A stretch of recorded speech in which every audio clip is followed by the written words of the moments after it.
The morning alarm sounded across the Galactic Military Academy, but most cadets were already awake. No one wanted to be caught sleeping when Cadet 13 made his daily rounds through the dormitory halls. The sound of his footsteps was unmistakable. 4 heavy boots hitting the metal floor in perfect rhythm. Each step made the walls shake slightly. Cadet 13 stood 7 feet tall and looked like a walking nightmare. His skin was covered in natural black armor that grew from his body like the shell of a giant beetle. 4 powerful arms hung at his sides, each one strong enough to crush steel pipes. His head was shaped like a triangle with 2 red eyes that glowed in the dark. When he opened his mouth, rows of sharp teeth became visible. He belonged to the Zephyrian race, and everyone in the galaxy knew what that meant. The Zephyrians were born warriors. They had conquered 12 star systems before joining the Galactic Alliance. Their home planet was a world of endless battles where only the strongest survived. Every Zephyrian child learned to fight before they could walk properly. The Academy had never seen a cadet like him. In his 3 years there, he had broken every combat record. His test scores were perfect. His physical abilities were off the charts. But it was not just his strength that made other cadets afraid. It was his complete lack of mercy. During combat training, Cadet 13 never held back. He fought every opponent like it was a real battle. 17 cadets had been sent to the medical bay after facing him in practice fights. The doctors had to rebuild broken bones and repair damaged organs. One cadet from the peaceful Altarian race had nightmares for months after just 5 minutes in the training ring with him. The Academy instructors did not know what to do with Cadet 13. He followed every rule perfectly. He completed every assignment. Without fail, he never caused trouble or broke regulations. But his presence made everyone uncomfortable. Even the teachers, who had years of military experience, felt nervous around him. Professor Blake, a former human military officer who taught tactical planning, had tried to connect with the young Zephyrian. "What drives you, Cadet 13?" he had asked after a particularly brutal training session. "What do you want to achieve here?" Cadet 13 had stared at him with those glowing red eyes. "I want to be the best warrior in the galaxy," he had said in his deep, rumbling voice. "I want my enemies to fear my name before they see my face."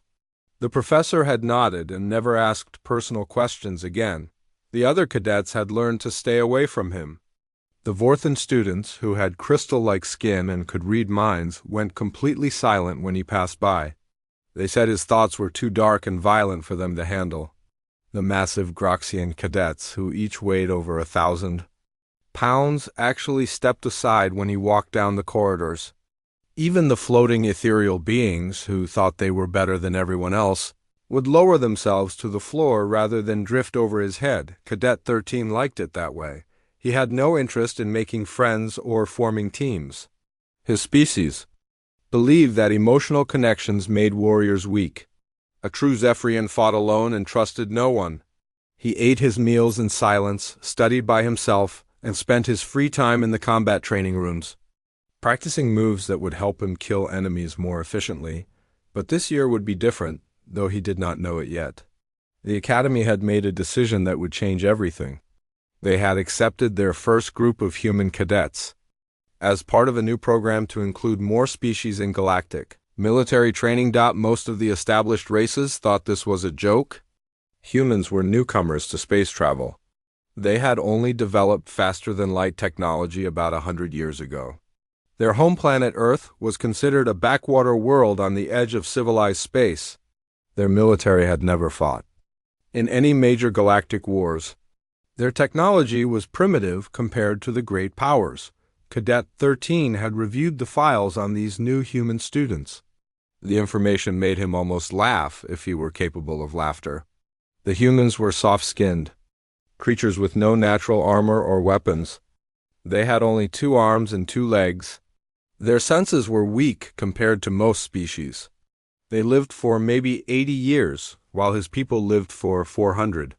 By every measure that mattered, they were the most pathetic cadets ever admitted to the Academy. The morning briefing took place in the main assembly hall, a huge room that could hold all 2,000 cadets. Cadet 13 sat in his usual spot at the very back, where he could see everyone but no one could sneak up behind him. The other cadets left several empty rows between themselves and him. Commandant Vexnor, a distinguished Altarian with silver-blue skin and 6 arms, stood at the front of the room. His voice carried clearly through the hall's sound system as he made various announcements about schedules and regulations, but everyone was waiting for the main event. "Today we welcome our newest students," the Commandant said. "The Academy is proud to host the first human cadets in our 300-year history.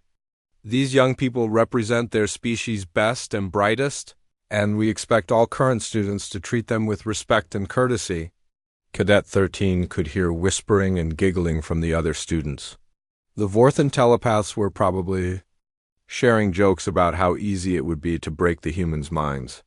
The Groxian warriors were making bets about how long the soft-skinned creatures would last in combat training. "The human delegation consists of 12 cadets," Commandant Vexnor continued. "They will be integrated into all standard programs and held to the same high standards as every other student. I trust you will all help them adjust to Academy life." "More!" whispers filled the hall. Cadet 13 found himself mildly curious about these humans. Would they last a week before running home to their little planet? Would they cry when they saw real combat training? Would they beg for mercy when they faced him in the practice rings? The questions amused him in a cold way. He had crushed the spirits of cadets from warrior races that had been fighting for thousands of years. These humans would be no challenge at all. They would probably surrender before the first punch was thrown. As the briefing ended and cadets began filing out of the hall, Cadet 13 remained in his seat. He wanted to let the crowds clear before he moved. But also, he was thinking about what the humans might mean for his final year at the Academy. He had planned to graduate with the highest honors in Academy history. The elite Zephyrian Strategic Command was waiting to recruit him. He would return home as a hero and lead his people's military forces to even greater victories.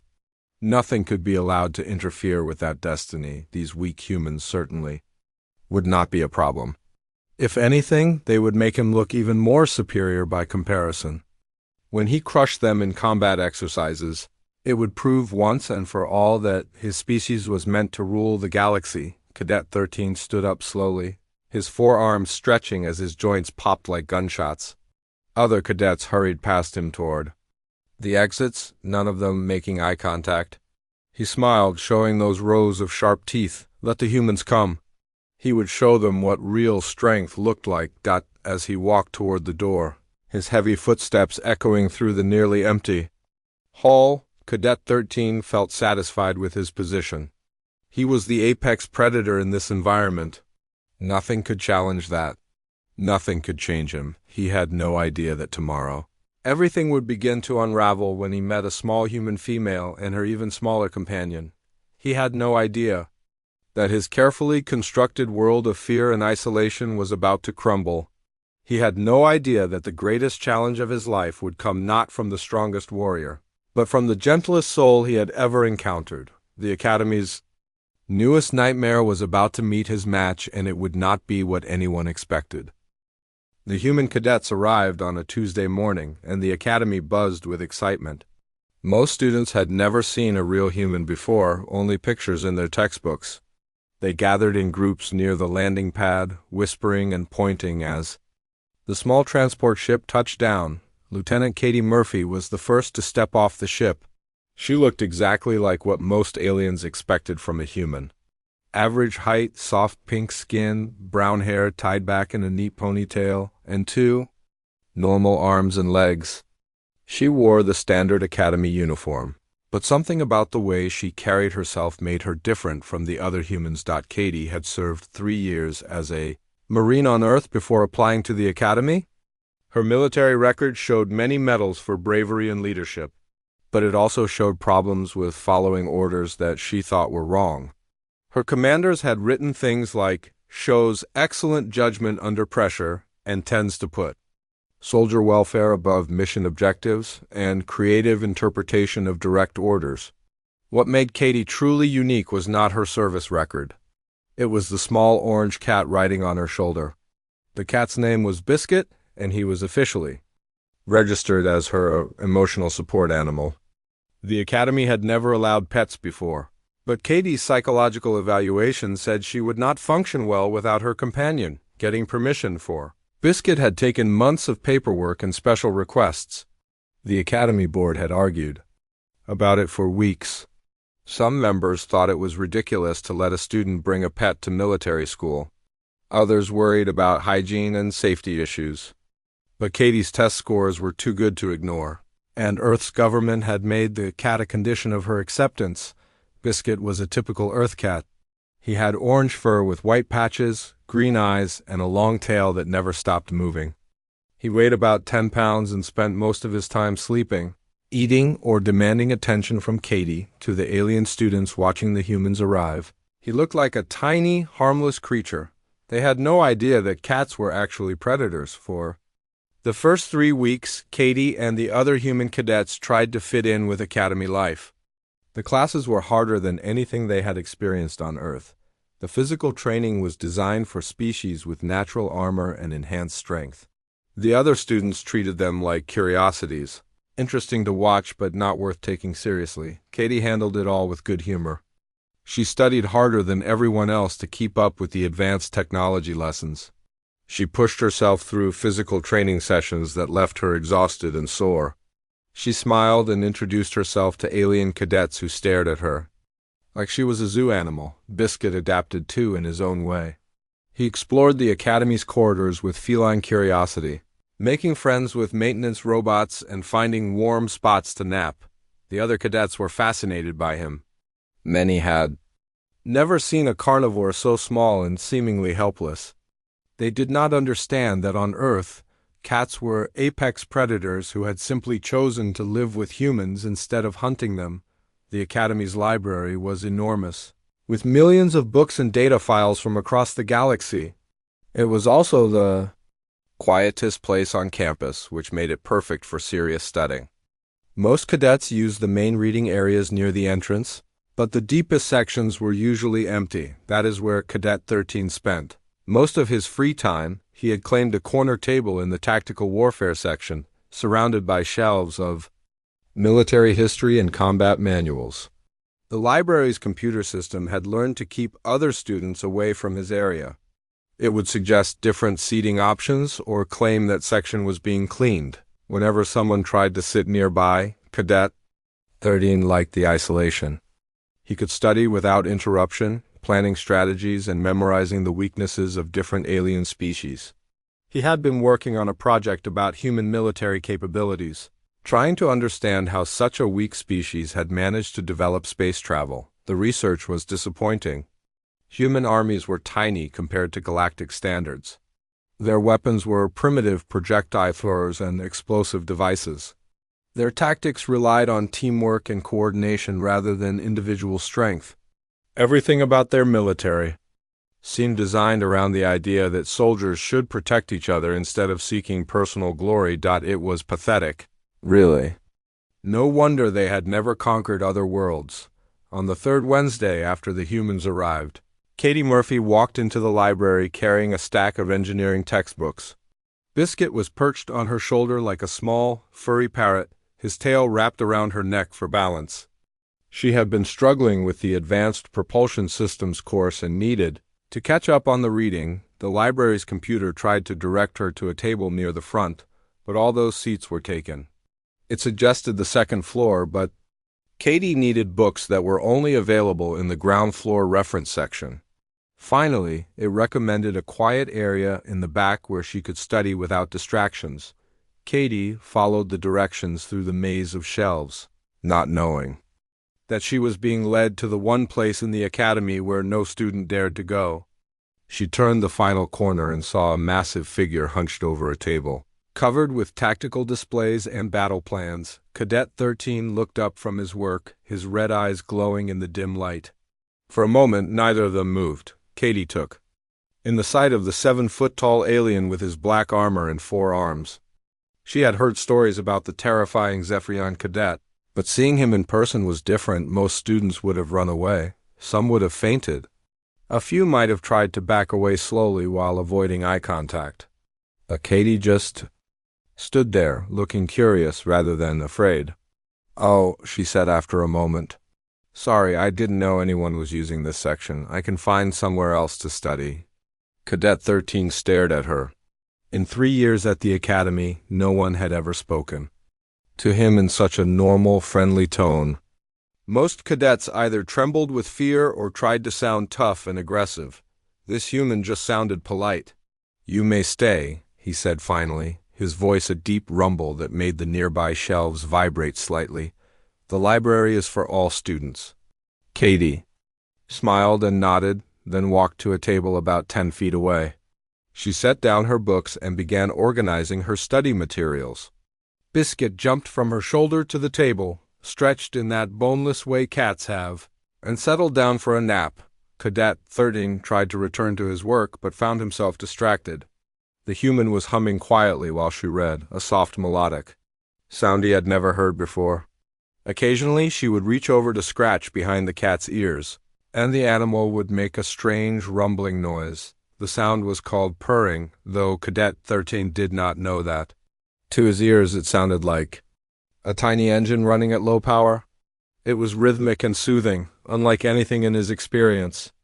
Zephyrian Young made no sounds except aggressive clicking, and adult Zephyrians rarely vocalized, except to give orders or issue challenges. After an hour of trying to concentrate on his tactical studies, Cadet 13 gave up.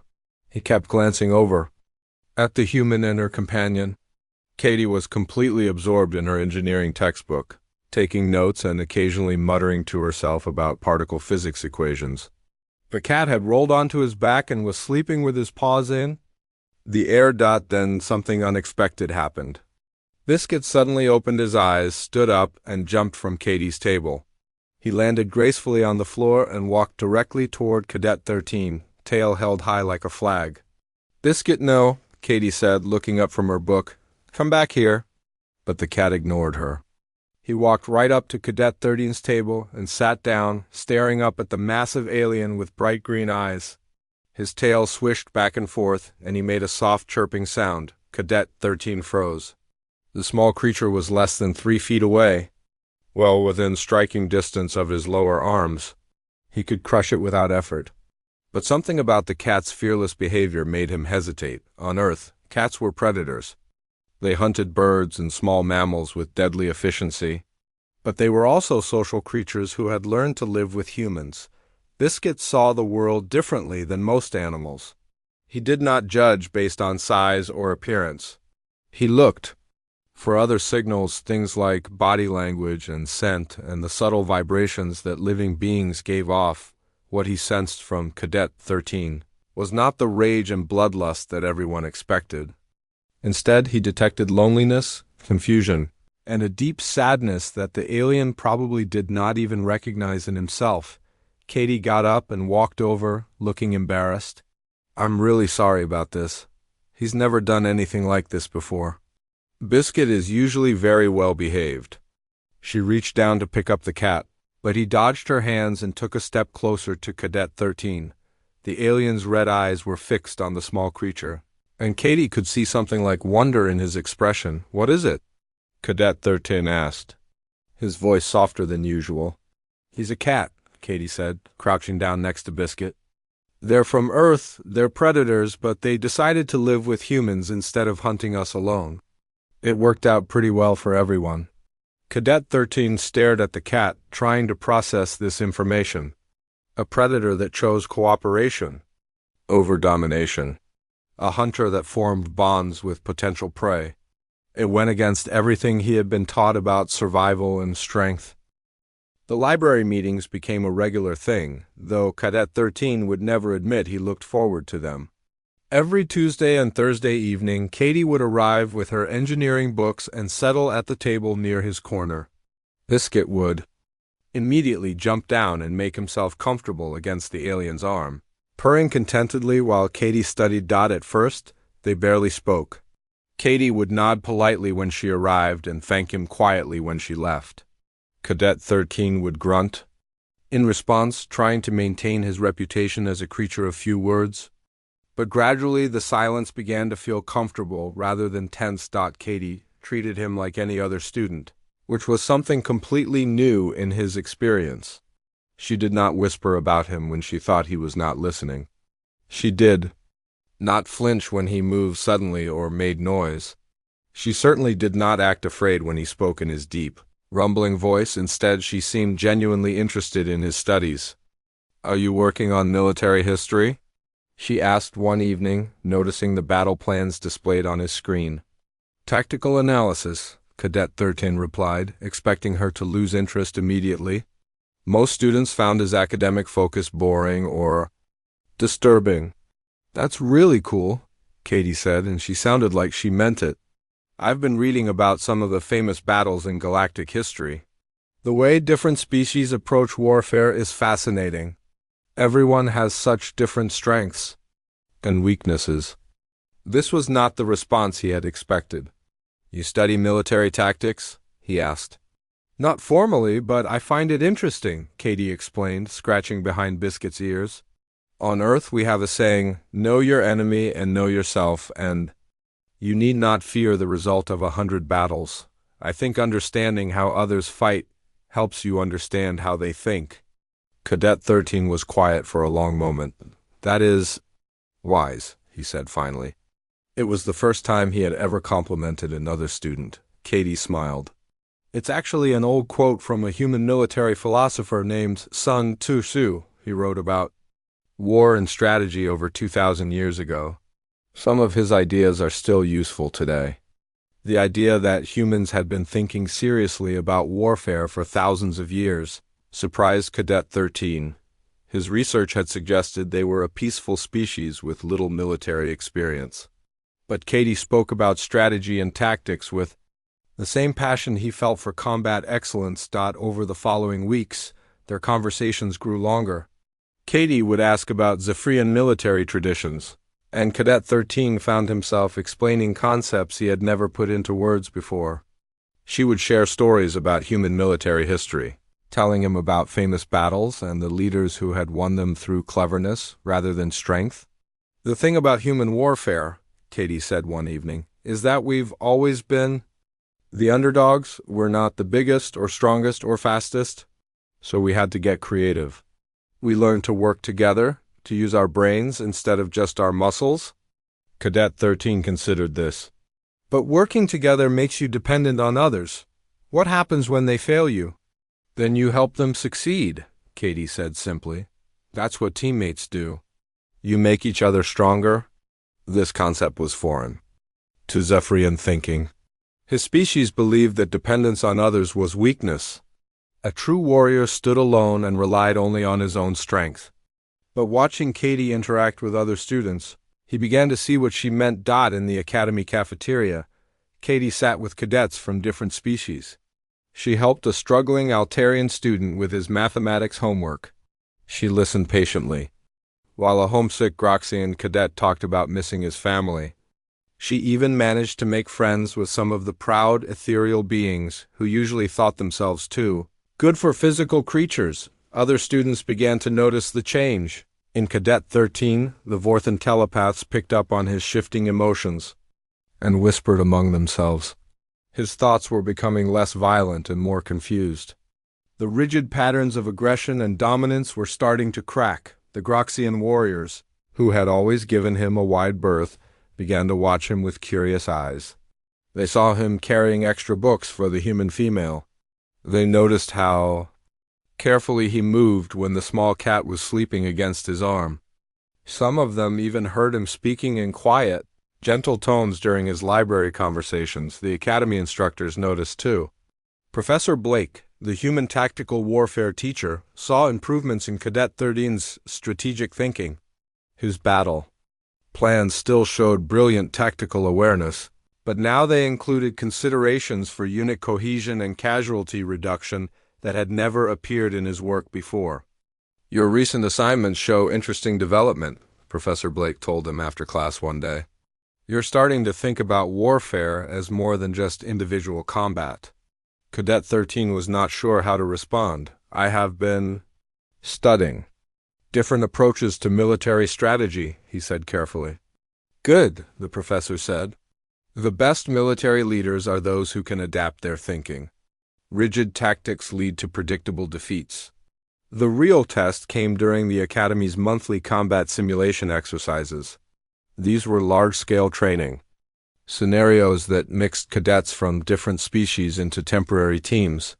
The goal was to teach cooperation and joint tactics, preparing future officers for the reality of galactic military service. Cadet 13 had always excelled at these exercises, but in a very specific way. He would analyze the scenario, identify the optimal tactical approach, and then execute it with ruthless efficiency. His teams always won, but they also always suffered casualties. Other cadets learned to dread being assigned to work with him. This time was different. The scenario was a rescue mission on a hostile planet. Multiple civilian populations were trapped by natural disasters, and enemy forces were trying to prevent evacuation efforts. The traditional Zephyrian approach would be to fight through the enemy lines with maximum force, accepting losses as the price of victory. But Cadet 13 found himself assigned to a team that included Katie, 2 Altarian cadets, and a Groxian heavy weapons specialist. As they gathered for the planning session, he realized that his usual tactics would not work with this group. Katie took the lead in organizing their approach, and Cadet 13 found himself listening instead of commanding. She spread out maps and data displays, pointing out key locations and potential problems. The goal is not just to complete the mission, she explained with Biscuit curled in her lap. We need to get everyone home safely. That means protecting the civilians, minimizing casualties among our own forces, and still achieving our objectives. The Altarian cadets nodded enthusiastically. Their species valued precision and careful planning over brute force. The Groxian looked skeptical but willing to listen. Cadet 13 said nothing, but his mind was working furiously. What if we split our forces? Suggested one of the Altarians. A small group could create a distraction while the main team focuses on the rescue. That puts the distraction team at high risk, Katie pointed out. We need a better way. Cadet 13 found himself speaking before he realized it. The enemy expects direct assault. They have prepared for conventional tactics. But what if we use their expectations against them? The others turned to look at him, and he felt an unfamiliar nervousness. He was used to giving orders, not making suggestions. But something about this group made him want to contribute rather than dominate. Go on, Katie said encouragingly. We stage a false retreat, Cadet 13 continued, his confidence growing. Make them think we are abandoning the mission. When they move to secure the civilian areas, we strike from unexpected directions. But we use non-lethal methods to disable their forces instead of destroying them. The Groxian looked confused. Non-lethal? Why would we do that? Because disabled enemies cannot call for reinforcements, Cadet 13 explained. And because some of them might be willing to help with the rescue once they understand our true purpose. Katie smiled at him, and he felt something warm spread through his chest. That's brilliant, she said. It uses their assumptions against them while giving us maximum flexibility. The simulation began the next morning. Their mixed species team worked together with a coordination that surprised everyone, including themselves. Katie's leadership style brought out the best in each member, while Cadet 13's tactical expertise kept them one step ahead of the enemy forces. Biscuit, officially listed as support personnel, proved unexpectedly useful. His enhanced senses detected hidden sensors and ambush positions that their equipment had missed. The cat seemed to enjoy the adventure, riding on Katie's shoulder and occasionally chirping warnings about approaching dangers. The rescue mission succeeded beyond all expectations. They evacuated all civilian populations with 0 casualties, disabled the enemy forces without fatalities, and even convinced several enemy soldiers to help with the evacuation efforts. The exercise instructors were so impressed that they asked for a full report on their tactics, but the real victory was personal. For the first time in his life, Cadet 13 had experienced the satisfaction of protecting others rather than defeating them. He had felt the strength that came from working with teammates who trusted him and whom he trusted in return. That evening in the library, as Biscuit purred against his arm and Katie studied her engineering textbooks, Cadet 13 reflected on how much had changed. The Academy's annual War Games were the biggest event of the school year. Representatives from every major galactic power came to watch the final year cadets compete in complex military scenarios. For many students, it was their chance to impress future employers and secure positions with elite military units. For Cadet 13, the War Games represented everything he had worked toward for 4 years. The Zephyrian Strategic Command would be watching, and they expected their most promising cadet to dominate the competition. His entire future depended on proving that he was the ultimate warrior his species needed. The games lasted 5 days and tested every aspect of military training. Teams would face scenarios involving space combat, planetary invasions, diplomatic negotiations, and emergency response situations. Points were awarded not just for winning, but for leadership, innovation, and moral decision-making when the team. Assignments were announced. Cadet 13 felt a mixture of satisfaction and nervousness. He had been placed with Katie, 2 Altarian cadets named Zara and Kelm, and a Groxian heavy weapons specialist called Thok. On paper, they looked like underdogs compared to teams led by more experienced cadets from traditional warrior species, but Cadet 13 had learned enough about teamwork to know that their diversity could be a strength. Katie's leadership abilities had proven themselves in training exercises. The Altarians brought precision and analytical thinking. Thok provided raw power and defensive capabilities. And somehow, Biscuit had been officially registered as their team's support specialist, which amused everyone except the competition judges. The first 2 days went better than anyone expected. Katie's collaborative leadership style brought out the best in each team member, while Cadet 13's tactical knowledge kept them ahead of their opponents. They won their space combat scenario by using unconventional formations that confused enemy targeting systems. They completed their diplomatic mission by finding creative solutions that satisfied all parties involved. Biscuit proved surprisingly useful in ways no one had anticipated. His small size allowed him to scout areas that were too dangerous for larger team members. His enhanced hearing detected approaching enemies before their electronic sensors picked up anything. During one-night exercise, he even helped them avoid an ambush by refusing to enter a seemingly safe building that turned out to be booby-trap. The Academy instructors were impressed but puzzled.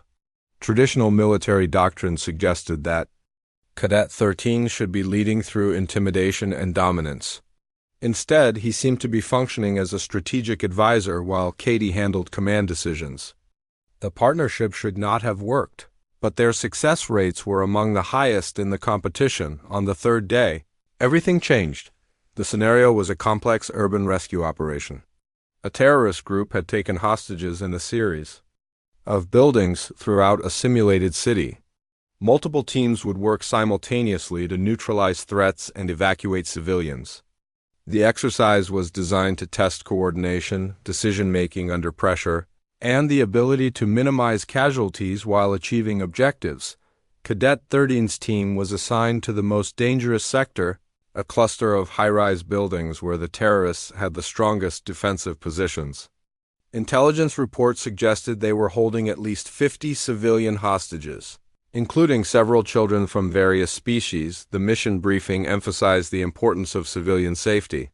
Points would be deducted for every hostage casualty, and teams that caused excessive collateral damage would be disqualified. It was exactly the kind of scenario that favored Katie's protective approach over traditional Zephyrian shock tactics. They spent 2 hours planning their approach. Katie insisted on multiple backup plans and escape routes for the hostages. Cadet 13 contributed tactical advice about building layouts and defensive positions. The Altarians calculated optimal timing and coordination sequences. Thok identified the best positions for covering fire and defensive support. The exercise began at dawn. Everything went according to plan for the first hour. They successfully infiltrated 2 buildings and evacuated 37 hostages without any casualties. Their coordination was perfect, and their non-lethal approach to dealing with terrorist forces was proving more effective than the aggressive tactics used by other teams. Then disaster struck, a malfunction in the Academy's simulation. Systems caused a real emergency when a structural support beam in one of the training buildings gave way. What had been a carefully controlled exercise suddenly became a genuine, life-or-death situation as fire broke out and real cadets found themselves trapped in a collapsing structure. The exercise controllers immediately tried to evacuate all teams, but the building's emergency systems had been damaged in the collapse. Several cadets were trapped on upper floors with no way to reach the ground safely. Smoke was filling the stairwells, and the fire was spreading faster than the automatic suppression systems could handle. Most teams followed emergency protocols and withdrew to safe distances while professional rescue crews were summoned. But those crews would take at least 20 minutes to arrive, and the trapped cadets might not have that long. Among the trapped students were 3 young ethereal beings whose energy-based physiology made them especially vulnerable to fire and smoke. Katie took one look at the burning building and started moving toward it. "We can't wait for the rescue teams," she said, pulling up building schematics on her portable display. "Those ethereals won't survive 20 minutes in that environment." "The exercise is over," Thok pointed out. "We should follow evacuation procedures." "The exercise is over, but those are real people in there," Katie replied. "We have the skills and equipment to help them. That makes it our responsibility." Cadet 13 felt something cold and sharp twist in his chest as he watched Katie analyze the situation. Every Zephyrian instinct told him to maintain tactical distance, to let the professionals handle the rescue while protecting his own team from unnecessary risk. His species had strict doctrines about not endangering valuable warriors for the sake of others, but watching Katie prepare to enter that burning building, he realized something that terrified him more than any battlefield. For the first time in his life, he was genuinely afraid, not for himself, but for someone else. The thought of losing Katie, of never again seeing her smile or hearing her laugh or watching her scratch behind Biscuit's ears, made him feel sick and desperate. "You cannot go in there," he said, his voice rougher than usual. "Human physiology is not designed for high-heat environments. The smoke alone will damage your respiratory system." Katie looked at him with those calm, determined eyes that had become so familiar. "I know the risks," she said. "But I also know that building layout better than anyone else here.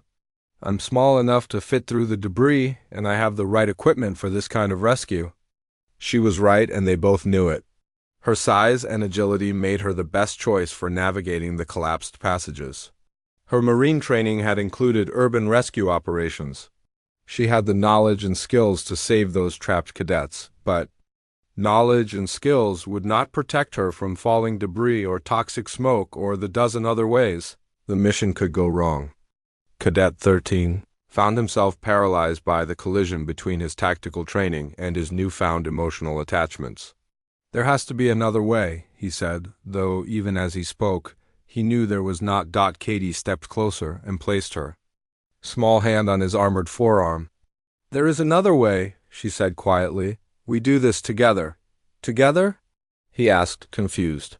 "You're too big to fit through the debris passages," Katie explained, "but you're strong enough to clear some of the larger obstacles. If we work as a team, we can create a safer evacuation route while I get to the trapped cadets."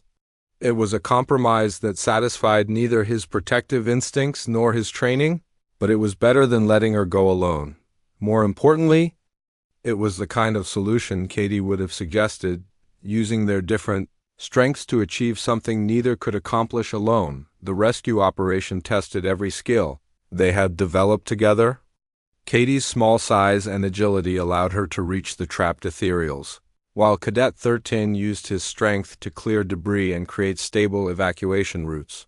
The Altarians coordinated with external rescue teams, and Thok provided security and heavy lifting support, but the building was more damaged than anyone had realized. As they worked to evacuate the last group of trapped cadets, a secondary collapse sent burning debris cascading down the stairwell Katie was using Cadet 13 heard her scream and felt something break inside his chest. Without thinking, he abandoned every principle of Zephyrian military doctrine. He tore away pieces of his natural armor to reduce his bulk, making himself vulnerable but allowing him to fit through passages that had been too narrow before. He ignored the fire and smoke and falling debris, driven by a desperation he had never experienced. He found Katie pinned under a fallen beam, conscious but hurt. Her left leg was trapped, and smoke was making it hard for her to breathe. In her arms, she held one of the young ethereal cadets, protecting the energy being from the fire with her own body. "I told you this was dangerous," Cadet 13 said as he lifted the beam away from her leg. Katie managed a weak smile. "I told you we were doing it together," she replied. Recovery took 3 weeks. The injuries from the fire and falling debris were not life-threatening, but they were serious enough to keep Cadet 13 in the medical bay while his natural armor slowly regrew. The damaged sections had to be carefully cleaned and treated to prevent infection, a process that was both painful and humbling. Katie visited every day, usually arriving in the evening after her regular classes were finished. Her own injuries had been minor compared to his, just some bruises and smoke inhalation that cleared up within a few days. She would bring her homework and sit in the chair beside his bed, working on engineering problems while Biscuit made himself comfortable on the alien's chest. The cat seemed to understand that his friend was hurt and needed comfort. He would settle down carefully, avoiding the healing areas, and purr steadily for hours. The vibrations were soothing in a way that surprised everyone, including the medical staff. Several doctors commented that Cadet 13's healing rate increased noticeably when the cat was present. "Biscuit has healing powers," Katie joked one evening, scratching behind the cat's ears. "On Earth, we have lots of studies showing that cat purrs help with bone growth and pain relief. The frequency of the vibrations has therapeutic effects." Cadet 13 had learned to appreciate these quiet conversations. Katie would talk about her classes, her family back on Earth, and her plans for the future. She never mentioned the rescue or his dramatic transformation during the fire. Instead, she treated him the same way she always had, as a friend worthy of her time and attention, but inside, everything had changed for him. The experience of nearly losing Katie had shattered his understanding of what strength really meant. For years, he had believed that warriors were meant to stand alone, to rely only on themselves and trust no one else. Now he realized that the strongest thing he had ever done was make himself vulnerable to save someone he cared about. The academy instructors were puzzled by his psychological evaluation results. His tactical scores remained perfect, but his personality profile showed dramatic shifts toward empathy and cooperative thinking. The changes were so significant that some professors wondered if his injuries had affected his brain chemistry. Professor Blake visited him several times during his recovery. The human military instructor seemed to understand what was happening better than the alien teachers did. "You are learning something that took humanity thousands of years to figure out," Professor Blake said during one of their conversations. "Individual strength is important, but shared strength is what builds civilizations.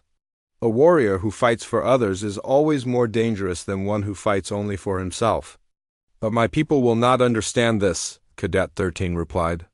"The Zephyrian Strategic Command expects me to be their perfect weapon. They want a soldier who feels nothing and kills without question." "Then maybe it is time to disappoint them," Professor Blake suggested.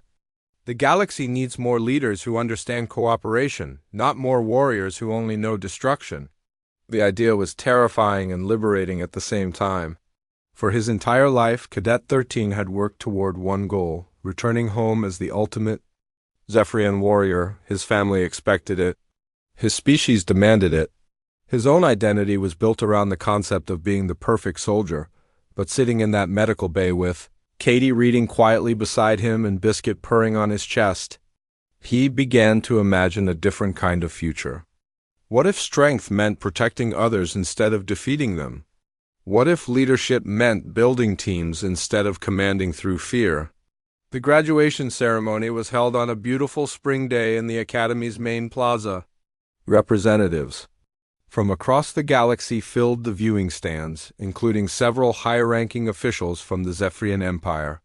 They had come specifically to claim their most promising cadet for the elite Strategic Command. Cadet 13 sat with his fellow graduates, wearing his dress uniform and the various medals he had earned during his 4 years at the Academy. His tactical scores were still the highest in Academy history. His physical capabilities remained unmatched.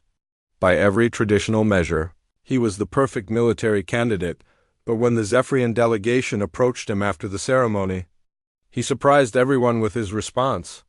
"I am honored by your offer," he said formally, "but I must respectfully decline. I have accepted a position with the Interspecies Cooperation Division." The silence that followed was deafening. Zephyrian warriors did not decline prestigious assignments. They certainly did not choose to work with other species when they could lead their own people to victory. The delegation's leader, a scarred veteran named General HFY, stared at him with disbelief and growing anger. "This is unacceptable," the general growled. "You are the finest warrior our species has produced in generations. You belong with the Strategic Command, not wasting your talents on diplomatic nonsense." "With respect, General," Cadet 13 replied, "I believe my talents will be better used building bridges between species rather than conquering them. The galaxy needs cooperation more than it needs another war." The confrontation attracted attention from other delegations and Academy officials. Katie stood nearby, watching nervously as the situation grew more tense.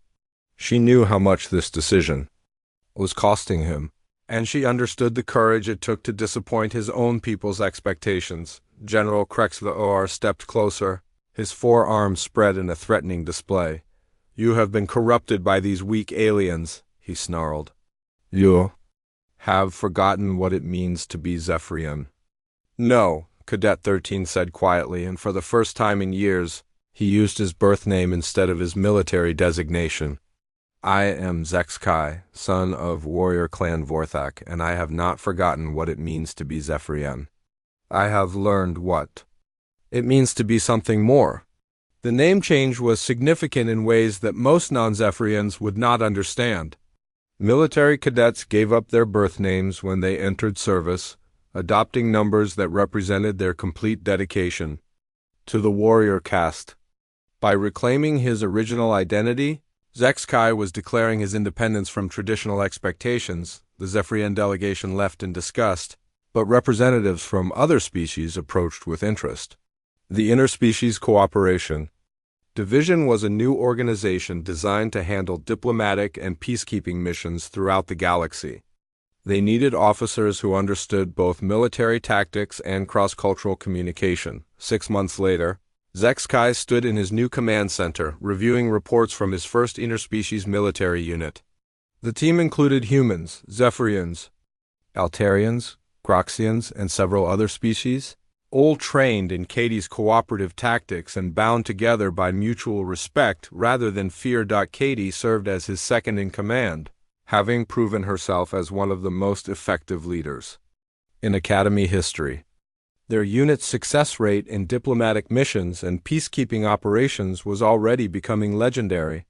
They had prevented 3 potential wars and successfully mediated dozens of territorial disputes. Biscuit had been officially promoted to Morale Officer, a position that somehow required security clearance and its own service record.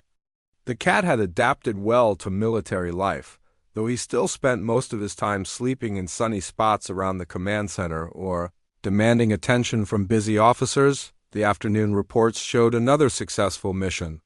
A trade dispute between 2 stubborn species had been resolved through patient negotiation and creative compromise. No shots had been fired. No lives had been lost. Both sides had gotten most of what they wanted while giving up things they could afford to lose. "Good work, everyone," Zexkai announced to his staff. "Mission accomplished with 0 casualties and maximum cooperation. That is what real strength looks like." As his team dispersed to their various duties, Katie approached his desk with Biscuit riding on her shoulder. The cat immediately jumped down and made himself comfortable across Zexkai's broad shoulders, purring contentedly. "Busy day?" Katie asked, settling into the chair across from his desk. Successful day, Zexkai corrected.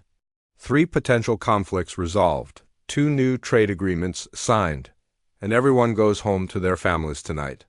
I could not ask for better results. Katie smiled, the same warm expression that had first cracked his armor of isolation years earlier. You know, when I first met you in the Academy Library, I never imagined we would end up here. When you first met me, I was a different person, Zexkai replied. I thought strength meant standing alone and defeating others. You taught me that real strength comes from standing together and protecting each other. We taught each other, Katie said. You showed me that it is possible for anyone to change, no matter how set in their ways they seem. That is a valuable lesson for someone in our line of work. Biscuit chose that moment to stretch and resettle himself more comfortably across Zexkai's shoulders. The sight of the massive alien warrior with a small orange cat draped around his neck had become familiar to everyone on the base, but it still made people smile. A young Zephyrian cadet approached their desk, looking nervous and uncertain. He was part of the new exchange program that brought promising students from various species to train with the Cooperation Division. Sir, the cadet said formally, I was wondering if you could give me some advice about leadership.